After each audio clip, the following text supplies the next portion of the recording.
ज्ञानाञ्जनशलाकया ज्ञानाञ्जनशलाकया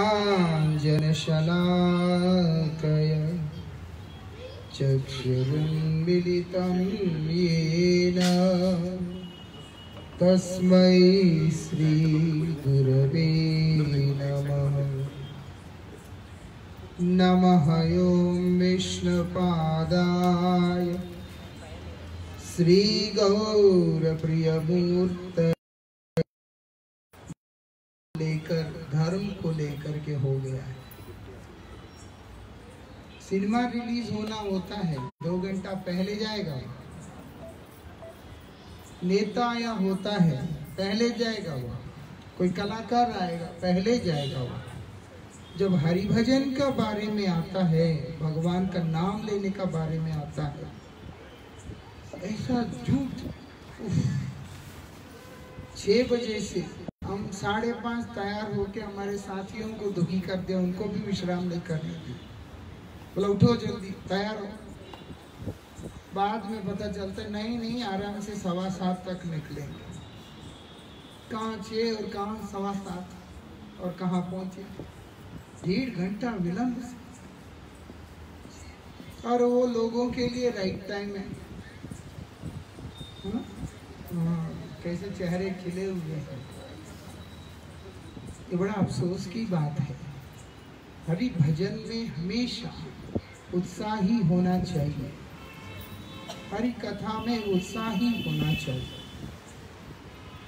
तभी भगवान प्रसन्न होते हैं।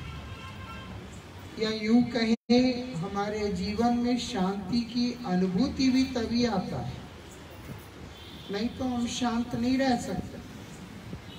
ये जितने भी संसार के अंदर लोग हैं, जैसे गाड़ियां चल रहे, तरह तरह के जो चल रहे हैं गाड़ियां, उसके द्वारा उत्पन्न होने वाला प्रदूषण जिस प्रकार से प्रकृति को विकृत करके रखा हुआ है, उसी प्रकार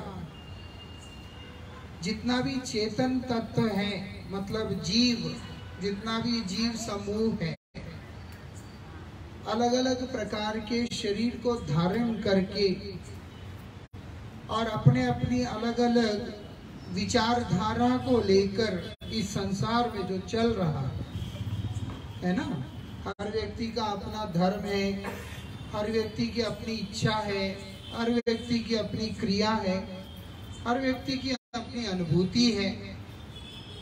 इस तरह के भगवत विमुख जितने भी जीवों का एक स्थान पर रहकर अपने अपने विचारों का जो प्रसारण होता है, उससे भी जो है ये प्रकृति बहुत दूषित हुई होती है।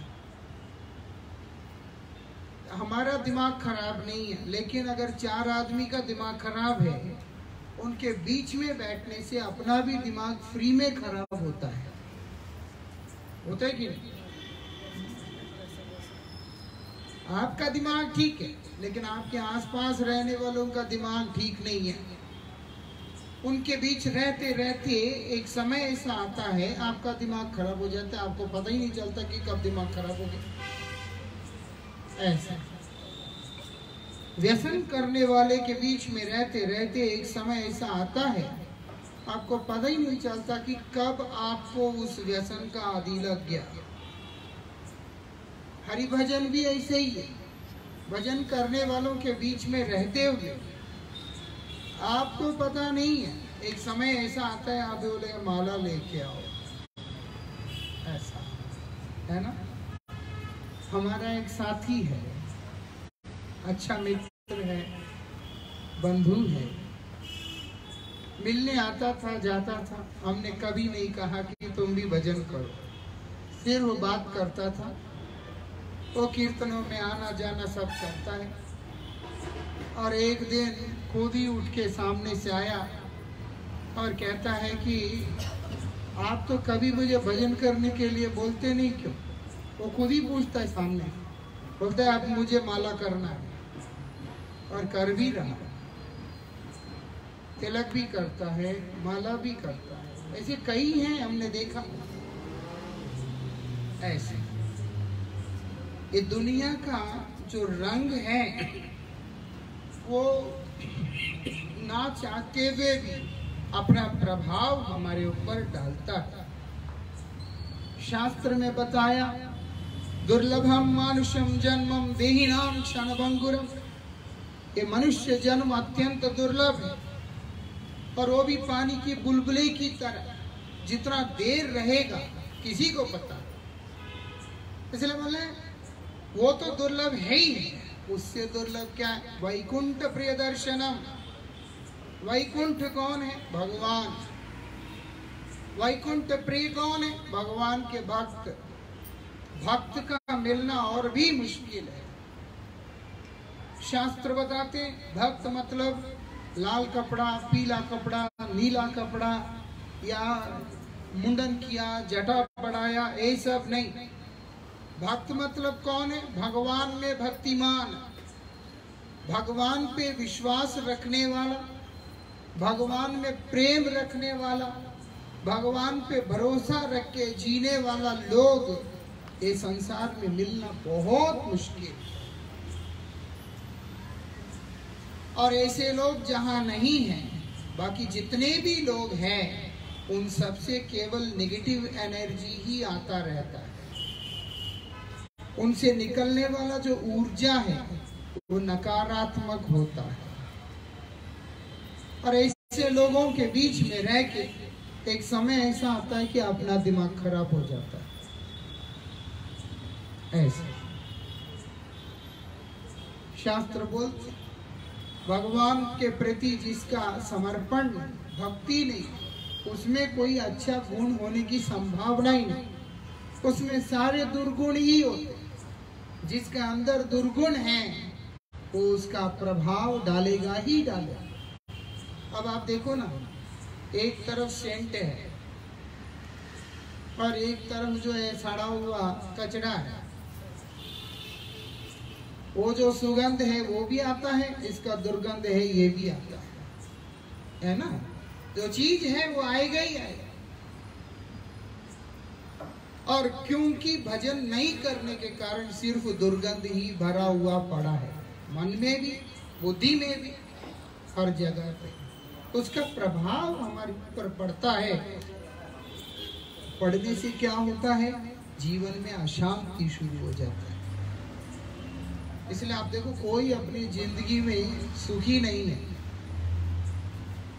कोई सुखी नहीं। संत लोग कहते हैं, कोई तन दुखी, कोई मन दुखी, कोई धन बिन फिरे उदास,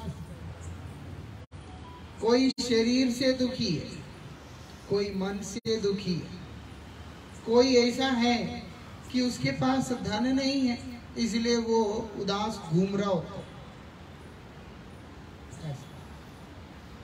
एक दिन आया था एक मेरे पास, मैं बोला आप प्रभु कीर्तन में क्यों नहीं आते? वो मुझे कहता है कि क्या करे महाराज, पैसे के बिना तो कोई पूछता नहीं है, इसीलिए वो पैसे कमाने में व्यस्त है। वो नहीं समझता है कि पैसा होने पे भी कोई नहीं पूछते। हम ऐसे भी लोग देखे, वो सिर्फ उनका पैसा ले लेते हैं, पूछता नहीं है। ये संसार में कोई किसी को नहीं पूछता है, पैसा है तो भी नहीं पूछता है, अगर एक पोजीशन है तब भी नहीं पूछता है। ऐसा हमारा साथी एक मुझे 2-4 दिन पहले ही बोला कि महाराज यार तो पैसा हो तो पूछा जाता है, पोजीशन हो मतलब एक प्रतिष्ठा हो। आज है तुम्हारी प्रतिष्ठा, कल कोई आएगा तुम्हें डोमिनेट करेगा और अपने हिसाब से तुम्हें चलाएगा, तब तुम्हारा प्रतिष्ठा होते हुए भी किसी काम का नहीं है। समय की बात, आज तुम्हारा समय है, कल दूसरे का समय है। वास्तविकता में किसी का कोई समय है ही नहीं। समय हम सबको बेवकूफ बना के रखा हुआ है, बस इतना ही। उसके चलते कभी कोई पैसे के पीछे भागता है, कोई प्रतिष्ठा के पीछे भागता है, कोई दुनिया के दौलत के पीछे भागता है, घर परिवार के पीछे भागता है। अंत में सब एक ही जगह पे पहुंचते, वो है श्मशान। मालूम है सबका फाइनल डेस्टिनेशन श्मशान। चाहे आप जमीन में सो, घास के ऊपर सो, गद्दों पे सो, किसी पे भी सो जाओ, एसी के कमरों में सो जाओ, या तो दफना दिया जाएगा या जला के खाक कर दिया जाएगा, बस, और कुछ बचता ही नहीं। इसीलिए सब कुछ होते हुए भी एक उदासी हर व्यक्ति को घेर के रखा हुआ है। उससे बचेंगे कैसे? वो बोलते हैं, एक ही बात बताया शास्त्रों में, सुखी हरि का दास। हरिदास जो होगा वही केवल सुखी रह सकता है, अन्य कोई भी व्यक्ति इस संसार में सुखी रहने की संभावना ही नहीं। ऐसा। और जीव कितनी बड़ी विडंबना है, ये दुख भरी संसार में इतना उलझ गया है कि उसको हरि कीर्तन के लिए, हरि सेवा के लिए भी समय पर रहने का व्यवस्था ही नहीं, टाइम ही।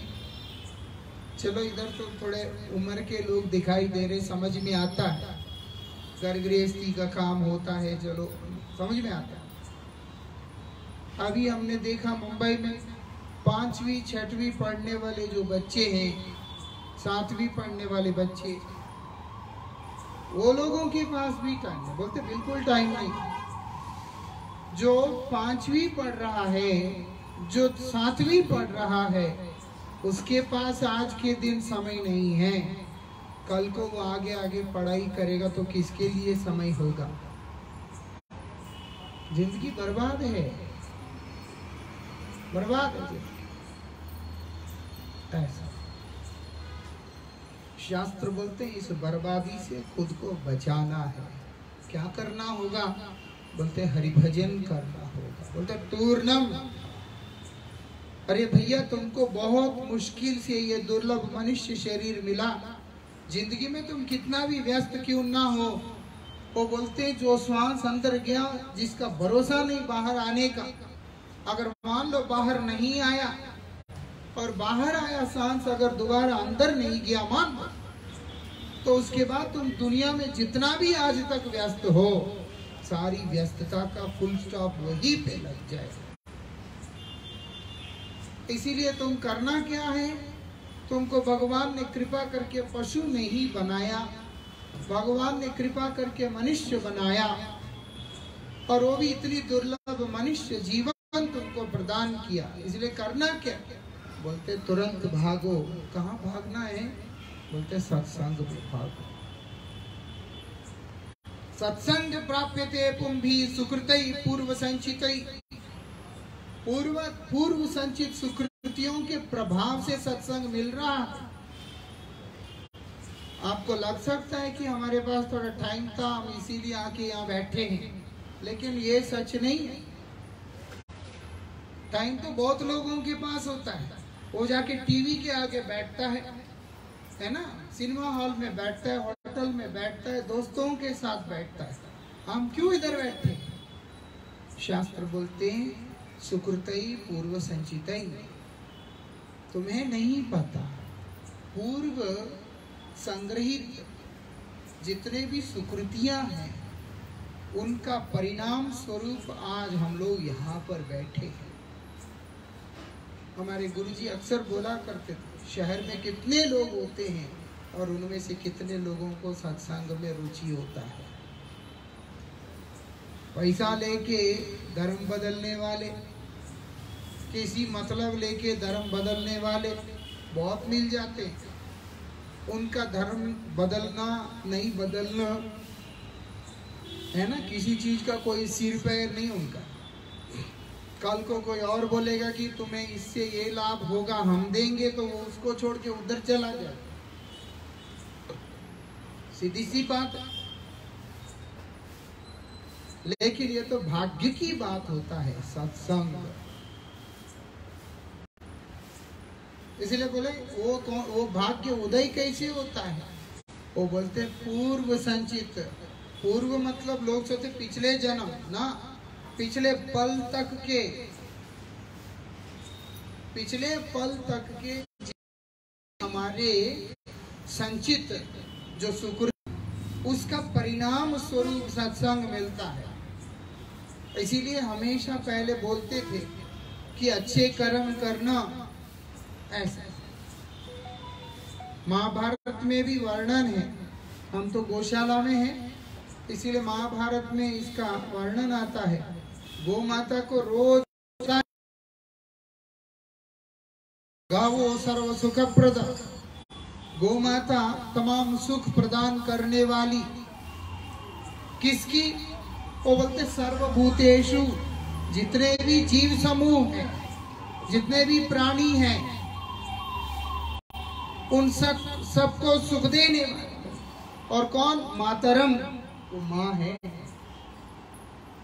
इसलिए जो व्यक्ति अपने जीवन के अंदर गोमाता के पास आकर उनका गोबर उठाता है, गोमूत्र साफ करता है और गोमाता को चारा आदि खिलाता है, उसका सुकृति अपने आप बनना शुरू हो गया।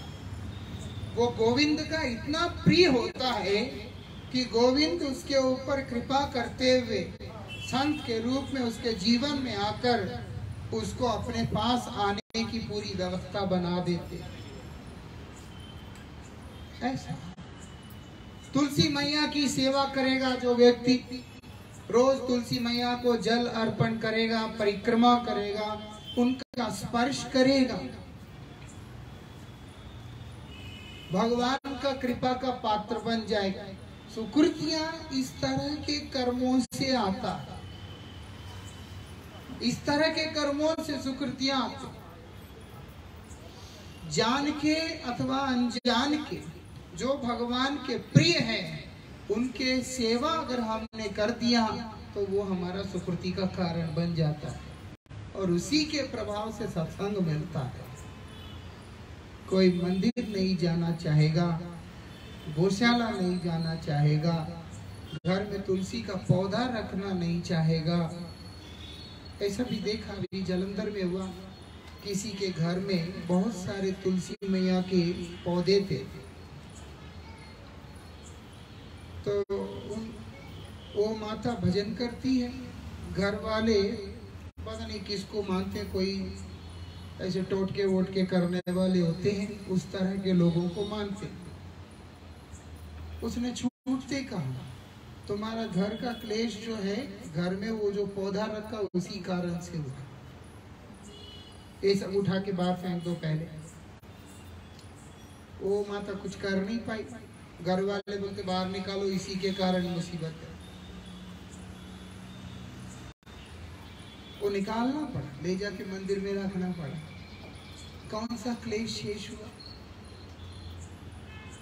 जब घर से आप तुलसी जी को निकाल देंगे, यही तो दुष्कृति है, ये सुकृति नहीं।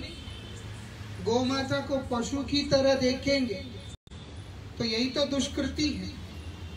इसीलिए ऐसे लोगों के जीवन में सत्संग बोल के कुछ होता नहीं है। सत्संग ही नहीं है तो जीवन में सुधार कहाँ? जब जीवन में सुधार ही नहीं है, वो कभी खुश रहने की संभावना ही नहीं।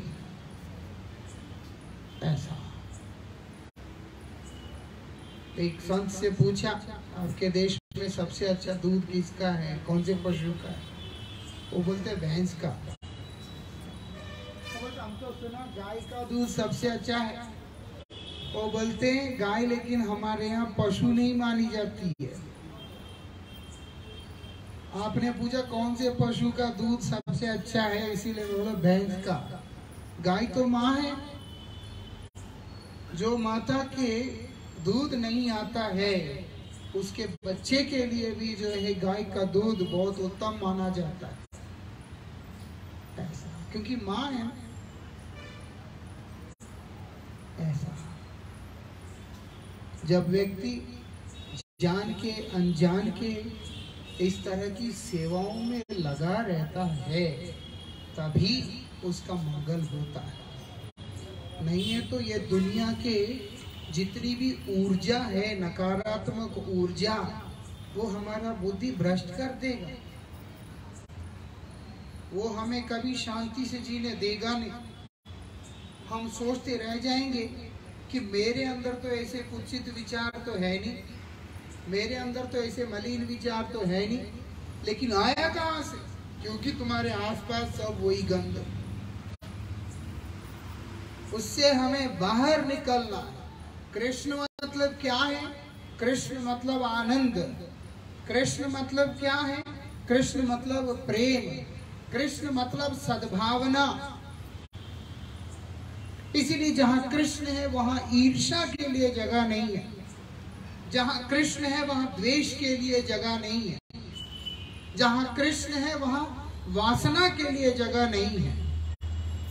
और सब जगह इन चीजों के लिए जगह है, लेकिन कृष्ण है तो ये सब नहीं है। जो कृष्ण का आश्रय में रहता है उसके अंदर किसी भी वस्तु के प्रति वासना होने की संभावना ही नहीं है। इसीलिए कृष्ण भक्त निष्काम अतैव शांत। ऐसा जो भुक्ति की कामना करते, मतलब भोग की कामना करते हैं, जो मोक्ष की कामना करते हैं, वो सब सकल ही अशांत। वो लोग कोई भी शांति से रह नहीं सकता। जो सोचता है कि मेरा दुनिया का काम बन जाए, मुझे स्वर्ग मिल जाए, मुझे मुक्ति मिल जाए, मुझे ये काम बन जाए, मेरा वो काम बन जाए, कोई भी सुखी नहीं रह सकता। लेकिन कृष्ण भक्त होगा, बोलते क्योंकि वो निष्काम है, वो कृष्ण से परे कोई और वस्तु की आशा ही नहीं करता। और जो कृष्ण को अनुभव करता है, कृष्ण ही, कृष्ण का नाम ही, कृष्ण का रूप ही, कृष्ण का गुण ही, कृष्ण का लीला ही जिसका आनंद का एकमात्र कारण होता है, उसके जीवन में दुख होने की संभावना ही नहीं है। समझ में आता है? ये जो दुनिया है उनमें किसी को कृष्ण नहीं चाहिए, इसीलिए सुखी नहीं। अब आप देखो, दुर्योधन है, हस्तिनापुर का राजा तो था ही, है ना। उसके अलावा इंद्रप्रस्थ को भी वो आक्रमण करके रखा हुआ है। अब जब युद्ध होने का बारी आया कौरव और पांडव के मध्य में, कुरु पांडवों के बीच में जब युद्ध का वातावरण बन चुका था पूरी तरह से, और इस समय दुर्योधन और अर्जुन दोनों ही कृष्ण से सहायता मांगने के लिए आते हैं। इतना कुछ होने के बाद भी दुर्योधन लेश मात्र भी सुखी नहीं है, इतना दुखी। उसको पांडवों को एक सुई के नोक जितना जमीन भी देने का इच्छा नहीं है दुर्योधन को। ऐसी स्थिति क्यों सुखी नहीं है? जितना उसका सीमा फैला हुआ है उससे वो संतुष्ट नहीं। इसीलिए उसको एक रत्ती भर जमीन भी उसमें से निकाल के देना मंजूरी नहीं है। और वो कृष्ण के पास आकर सहायता मांगते हैं। दाऊ जी ने तो क्लियरली मना कर दिया कि मैं किसी का मदद करूंगा नहीं, है ना। बलराम जी बोलते हैं मैं किसी को मदद नहीं कर सकता, क्योंकि कौरव पांडव दोनों ही मेरे प्रिय हैं। मैं इसीलिए किसी को ना इसमें युद्ध में सहायता नहीं कर सकता, बोल के छोड़ दिया उन्होंने और तीर्थ यात्रा पे निकल गए।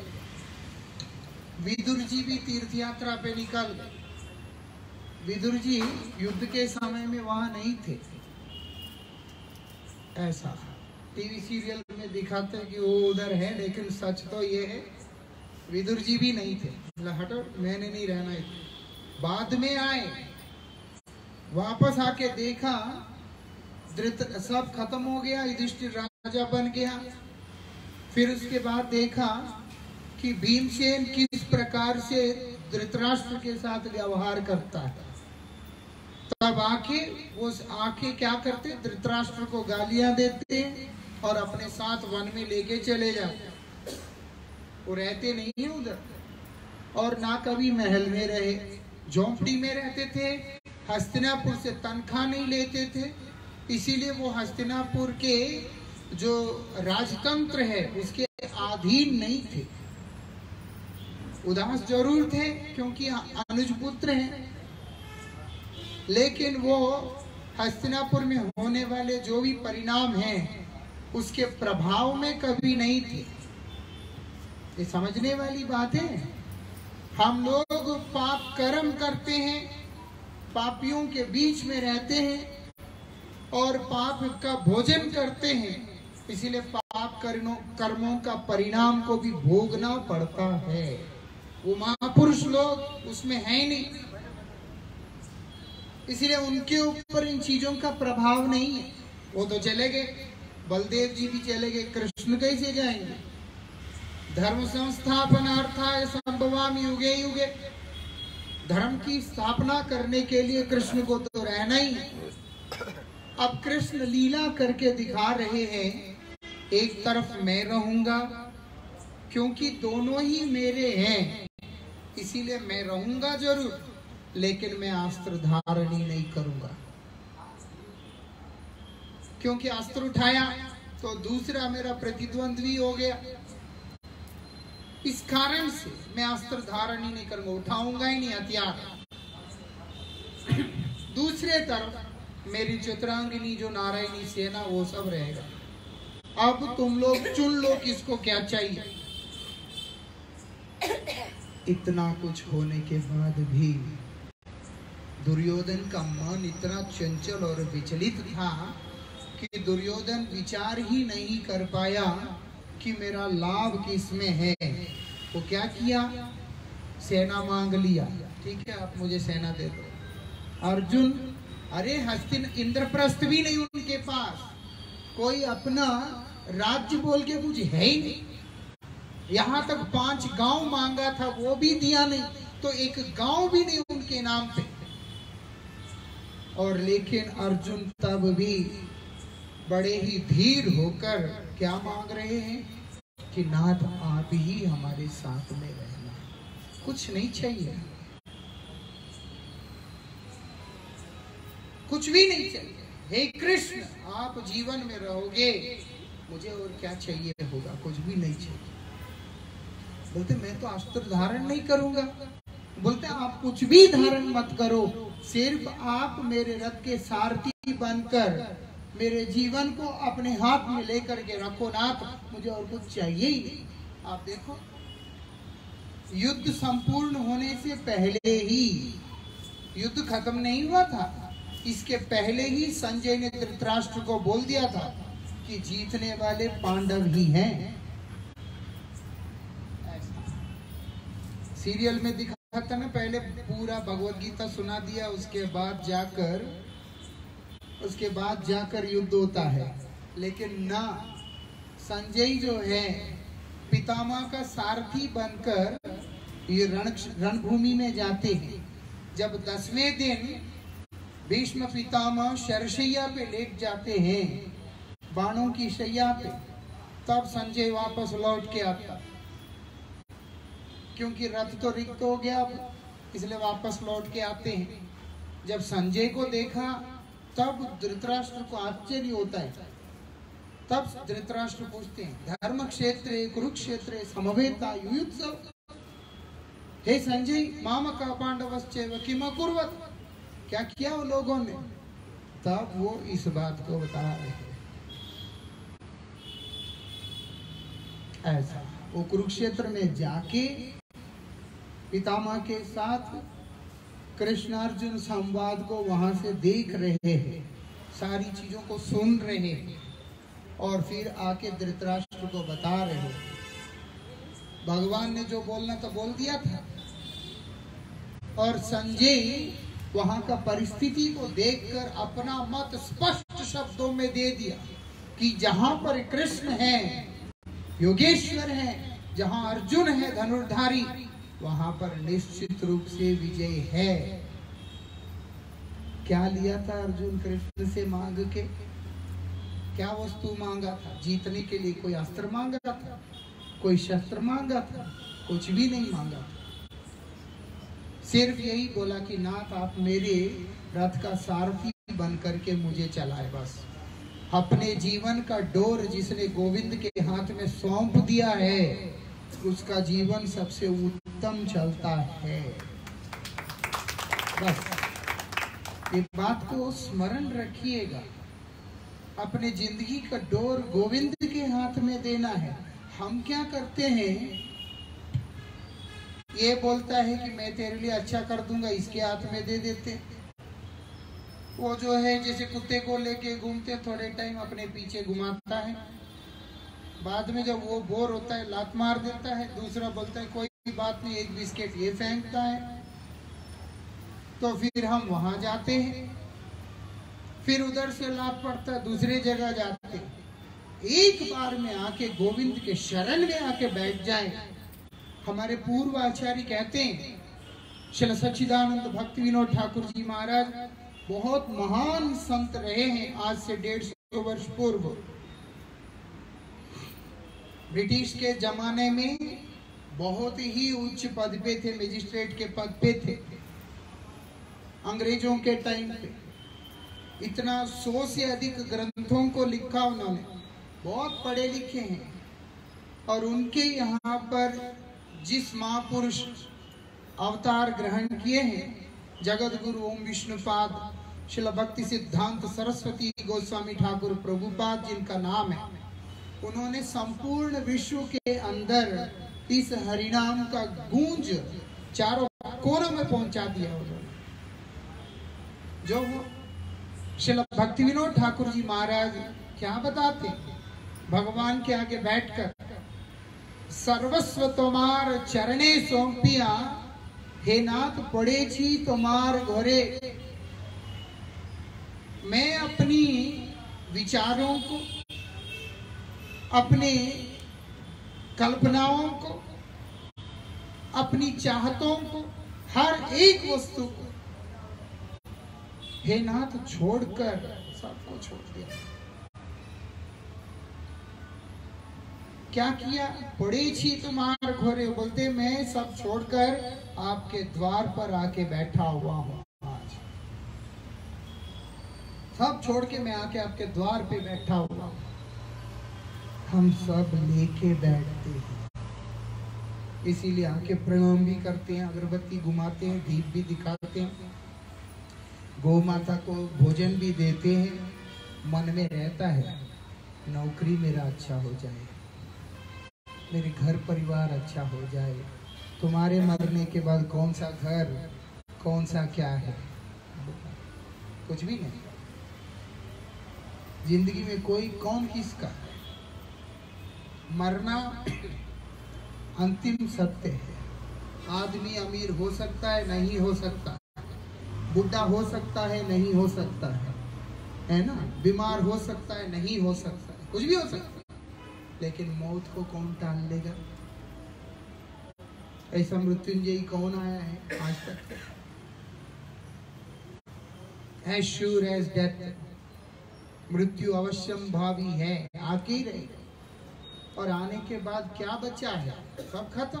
पर हम वहां जाके यही बोलते रहते। कई तो यहाँ आते ही नहीं, कोई बोलते कहीं और जाओ, तो वही जाके ये सब काम करते। लेकिन आचार्य क्या कहते हैं, बोलते तुम्ही तो ठाकुर तुम्हार कुकुर, बोली यहाँ जाना हम वरे।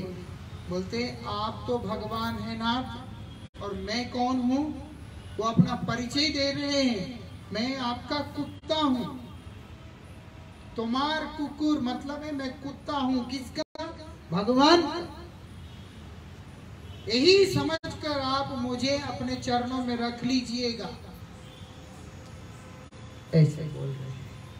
गोविंद का कुत्ता जो बन गया, गुरुदेव का कुत्ता जो बन गया, उसका जिंदगी बन गया। गुरुदेव मतलब शुद्ध भक्त, जिसका भगवान के अलावा और कोई आश्रय है नहीं, वो और कुछ किसी, उसका किसी चीज के प्रति कोई आकर्षण ही, उसका भरोसा का केंद्र केवल भगवान है, वो शुद्ध भक्त होते हैं। इसलिए बोलते हैं ऐसे जो शुद्ध भक्त है उन्हीं को शास्त्र गुरु रूप में संबोधन किया जाता है।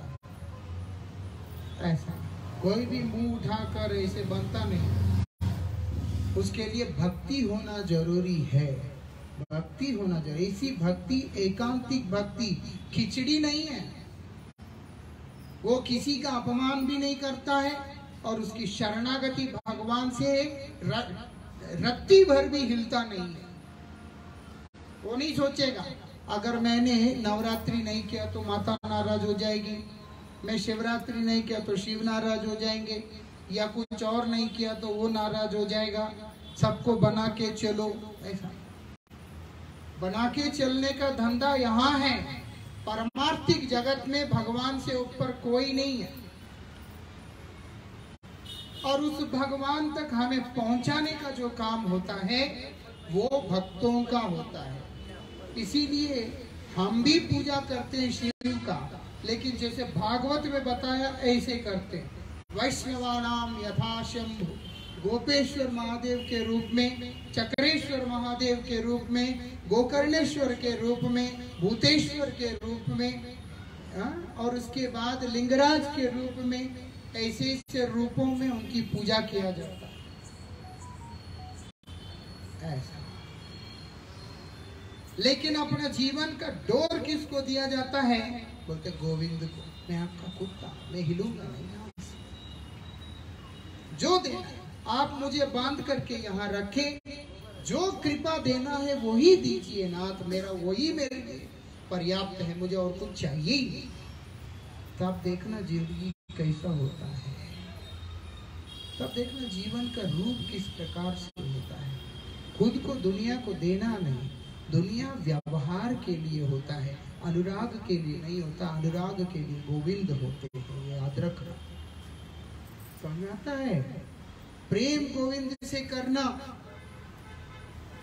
इसीलिए जब मौका मिलता है तब हरि कीर्तन, हरि कथा, सत्संग, भजन में आगे रहे।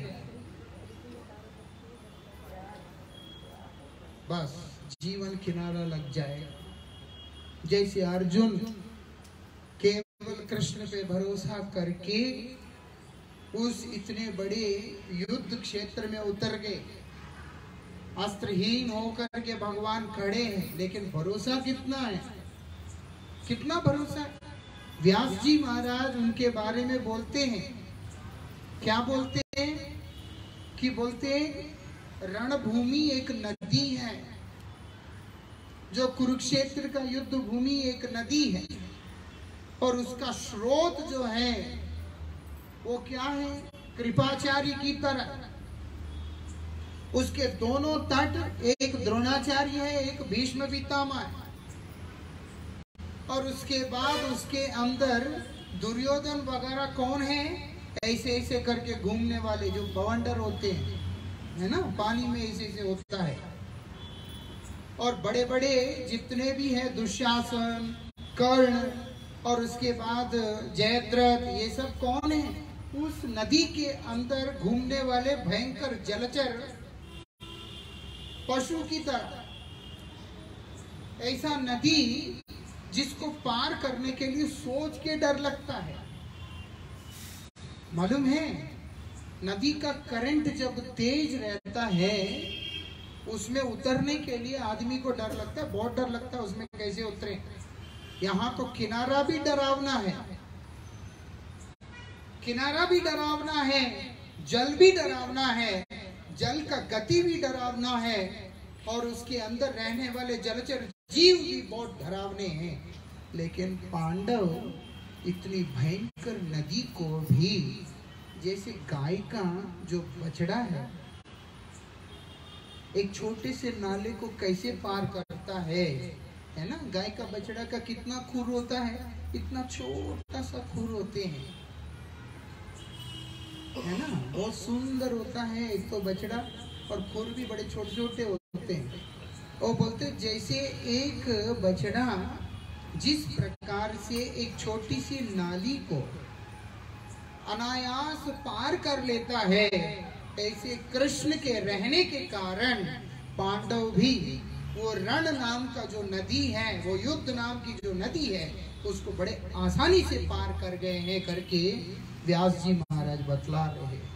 हम अपने जीवन को पार नहीं कर पाएंगे, इसीलिए हरि भजन करना, हरि नाम करना। गौ माता देखती रहती है कि मेरे गोविंद का सेवा कौन कौन करता है, और गोविंद देख रहे होते हैं कि मेरे गौ माता का सेवा कौन कौन करता है। गौ माता का सेवा करने से गोविंद खुश होते हैं, गोविंद की सेवा करने से गौ माता खुश होती है। हम अगर ठाकुर जी का भजन नहीं करते, सिर्फ गौ माता को चारा वगैरह देते हैं, उसके ऊपर गौ माता खुश नहीं होती, ये भी याद रखना। क्यों नहीं होती? माँ को हम सब कुछ खिलाते हैं, प्यार करते हैं, सब करते हैं, और पिता की तरफ मुंह भी नहीं करते, तो एक अच्छी जो माँ है वो खुश होती है।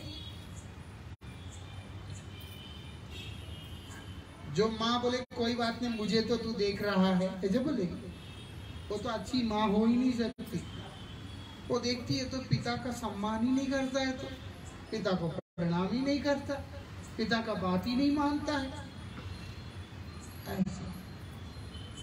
स्वयं कृष्ण भी गाय को जो है माँ के रूप में वर्ण करके सेवा किया।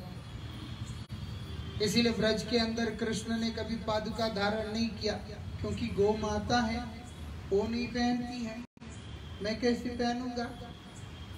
इसलिए कृष्ण पूरे ब्रज में नंगे पांव रहते थे। उन्होंने पादुका धारण ही जब मथुरा जाना था तब किया। ब्रज में कृष्ण ने कभी पादुका नहीं पहना ऐसा। इसलिए अक्रूर जब मथुरा से निकले थे, मन के गति से निकले थे, लेकिन जब ब्रज में प्रवेश किए, नंद भवन पहुंचते पहुंचते रात हो गया था। मथुरा से नंदगांव कितना दूर है, तो रात क्यों हो गया?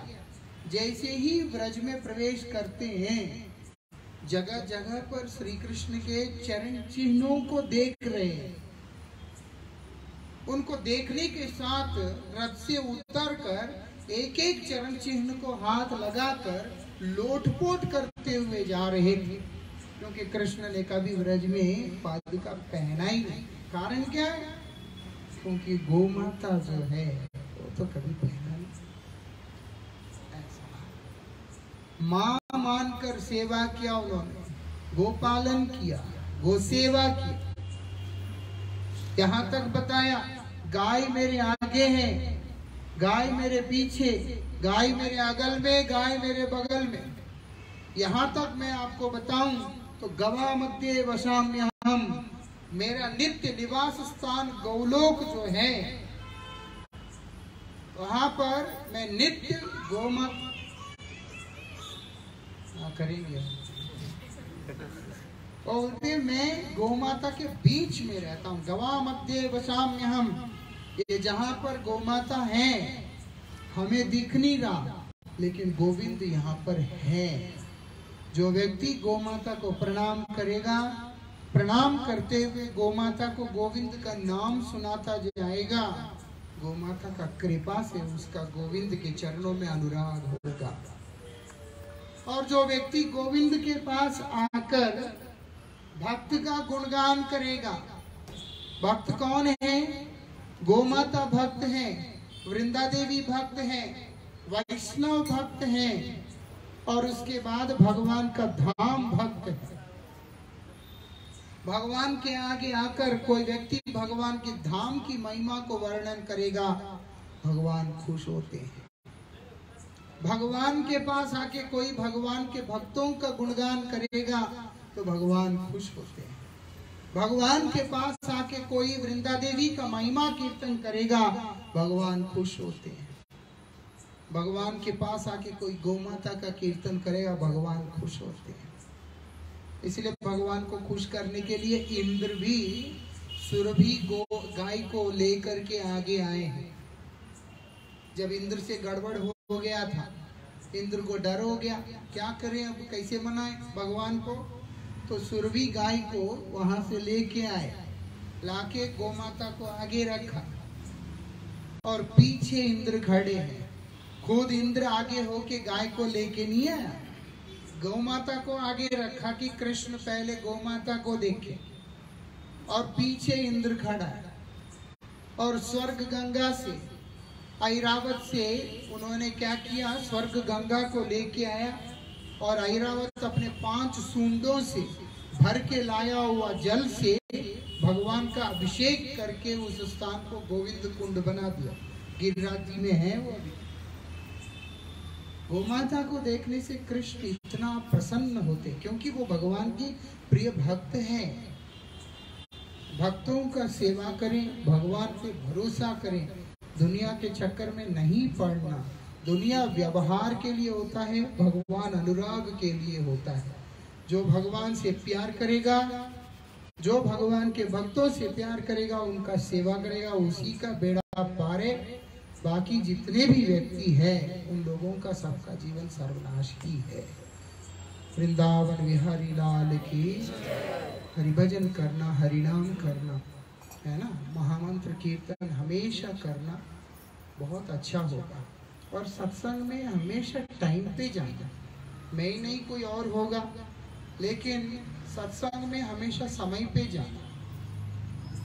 कभी भी ऐसे नहीं करना कि सारा काम निपटा के जब फालतू बैठे हैं चलो चलते हैं, ऐसे नहीं करना। आप देख सकते हैं अधिकांश सत्संग में आजकल उम्र के ही लोग होते हैं, क्योंकि हमने वो संस्कार अपने जीवन में लाया नहीं, इसीलिए हमारे बच्चों को भजन में रुचि नहीं। उसमें क्या नुकसान है? बहुत बड़ा नुकसान है। जिसके जीवन में परमार्थ के प्रति झुकाव नहीं है, वो बड़ा होने के बाद आपका कदर भी नहीं करेगा। कितने सारे लोग हमको आके कहते कि महाराज हमारे बच्चों को समझाइए, वो हमारी बात नहीं मानते। गर्भ तो माता का है, वीर्य तो पिता का है, परवरिश भी उनका है। तुम्हारे ही खून पसीना से वो पैदा हुआ है, तुम्हारा ही दूध पी के वो पल के बड़ा हुआ है, उसको तुम ही पाल रहे हो, सब कुछ कर रहे हो। उसको ये समझ भी नहीं है कि मेरे माँ बाप मेरे लिए इतना कुछ कर रहे हैं, और वो उन लोगों का सम्मान तक नहीं करता। उसका कारण क्या है? सब कुछ दिया, याद रखना, उसको भजन करने का प्रेरणा कभी नहीं दिया। उसको भगवान के आगे झुकना नहीं सिखाया, इसीलिए वो अब तुम्हारे आगे किसी के आगे भी झुकता नहीं है। वो झुकेगा नहीं तो अलग बात। सबसे बड़ी दुख की बात यह है, जीवन की ऐसी समय जब आपको उसकी जरूरत होगा, उस समय उसका अकल इतना काम नहीं करेगा कि मुझे आपके साथ में रहना है ना, नुकसान हो जाएगा। अपना नुकसान नहीं करना। आज हाथ पांव चल रहे हैं, हमारा भी मन में था कि हम तो अकेला ही रह लेगा, कोई परेशानी नहीं है, लेकिन भगवान ने सिखा दिया, मुझको भी सिखा दिया। एक्सीडेंट हुआ, हम तो हिल भी नहीं सकते थे, 2 महीना तक बिस्तर पे पड़ा हुआ था। जबकि मैं इस तरीका से रहने वाला व्यक्ति हूँ कि कोई नहीं, लेकिन एक्सीडेंट हो गया, तब मदद तो चाहिए किसी का। मैं था, इसीलिए हमारे गुरुजी का कृपा है, इसलिए बच्चे सारे हैं जिन्होंने सब कुछ किया गुरुजी का आशीर्वाद से। लेकिन घर में रहने वाला व्यक्ति जिसको भगवान के लिए समय नहीं है, जिसको सिर्फ पूरा समय नौकरी करना, पैसे कमाना, लोगों को मनाना, खुश करना ही जिंदगी है, वो जब मजबूर हो जाएगा, असहाय हो जाएगा, कौन आके मदद करेगा? याद रखिएगा, पूरी दुनिया अपनी है तब तक ही है जब तक हमें उनकी जरूरत नहीं है। जिस दिन हमको उनकी जरूरत है, सारी दुनिया पराये हो जाता है। याद रखना, भरोसा किसी पे नहीं करना, भरोसा केवल भगवान पे करना है। हरिनाम करना है, भगवान पे भरोसा करना है, भगवान का नाम करना है। जब तक शरीर है, भगवान का सेवा करना है, भगवान के भक्तों का सेवा करना है, उसी से हमारा मंगल होगा। हरे कृष्ण। अभी संकीर्तन।